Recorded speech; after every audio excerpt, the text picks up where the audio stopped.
સુરેન્દ્રનગર જિલ્લાના થાનગઢ તાલુકાના સુપ્રસિદ્ધ તરણેતર ગામમાં ભારે અરાજકતા અને હિંસાના દ્રશ્ય સર્જાયા। ગૌશાળાના લાભાર્થી આયોજિત ટિકિટ ડ્રો કાર્યક્રમમાં હોબાળો થયો।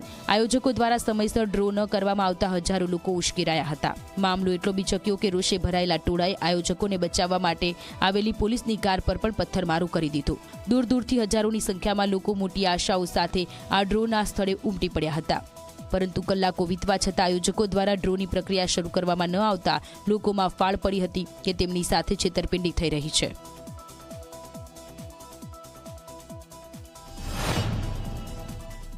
શ્રી કૃષ્ણ અનસોયા આશ્રમની જે ટિકિટ હતી 100 રૂપિયાવાળી એ ટિકિટ મેં લીધેલી હતી। એમાં મને એવું જાણવા મળેલું છે કે મોટું સ્કેમ થઈ ગયેલું છે।